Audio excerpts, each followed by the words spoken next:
वैसे एक्चुअली सीरियलें बहुत बनती हैं। मैं 55 साल से इस इंडस्ट्री में हूँ। बहुत सारे राइटर्स मिलके कोई एक काम करते हैं, कोई एक नहीं होता। आइडिया हो, स्क्रीन प्ले अलग लिखें, डायलॉग अलग लिखें, ये होता है।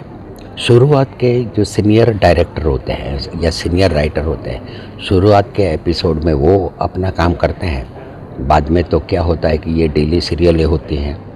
अगर वो काम ही करते रहे तो दूसरा कोई काम नहीं हो पाएगा। तो शुरुआत का कुछ जैसे लगे कि टीआरपी बढ़ रही है तो फिर वो दूसरों को सौंप दिया जाता है। तो क्या कहेंगे, इंडिया मोस्ट पॉपुलर शो है तारक मेहता का उल्टा चश्मा? नहीं, ऐसा भी तो नहीं, बहुत सारे शोज़ हैं और हर एक की अपनी अपनी पसंद है।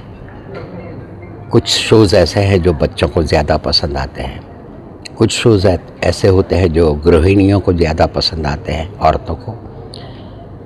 लेकिन एक बात ज़रूर है कि हर एक आदमी जब भी दिमाग से थका हुआ हो तब उसको हास्य चाहिए, उसको रिलीफ चाहिए।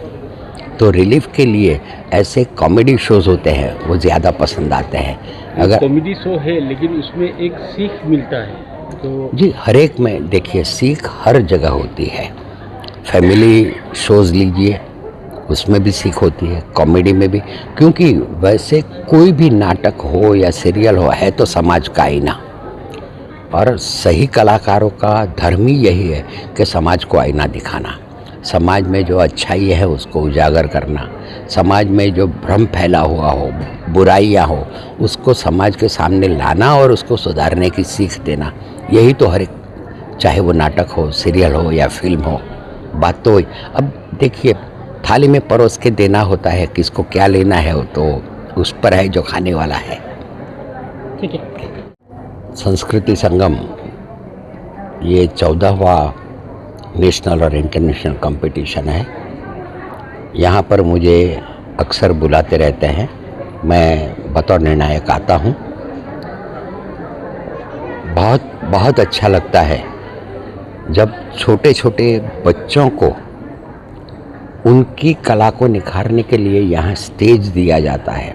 और मैं उन माँ बाप और उन गुरुओं का भी मैं अभिनंदन करूँगा कि दूर दूर से यहाँ पर अपने बच्चों को लेकर उनकी कला को निखारने के लिए आते हैं। सबसे बड़ी बात है, कला सब में छुपी होती है, उसको सही मौका और सही स्टेज मिले। यहाँ पर वो स्टेज मिलता है।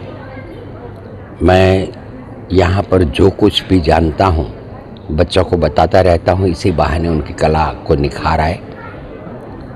एक बात मैं ख़ास हमेशा कहता हूँ, मैं पूरे हिंदुस्तान में जहाँ जहाँ वैसे नेशनल या इंटरनेशनल कंपटीशन होती है, अक्सर मैं वहाँ बतौर निर्णायक जाता हूँ। लेकिन ख़ास करके क्लासिकल की बात हो तो क्लासिकल डांस में जो जुनून मैंने असम के छोटे बच्चों में देखा है वो कहीं नहीं देखा। हाँ, फोक हर एक राज्य का अपना होता है, फोक में सब, लेकिन क्लासिकल की बात आती है तो ख़ास करके उड़ीसा, बंगाल और असम, और इसमें भी असम में बच्चों को पहले से क्लासिकल में एक मास्टर बनाने का जो जुनून देखता हूँ, इससे मुझे बहुत खुशी होती है। मैं उन सब के लिए हमेशा एक बात कहता हूँ कि इन्हीं बच्चों में से ये आशा है कि कल का कोई भूपेन हजारिका या कल का कोई जुबिन गार्ग होगा। ठीक।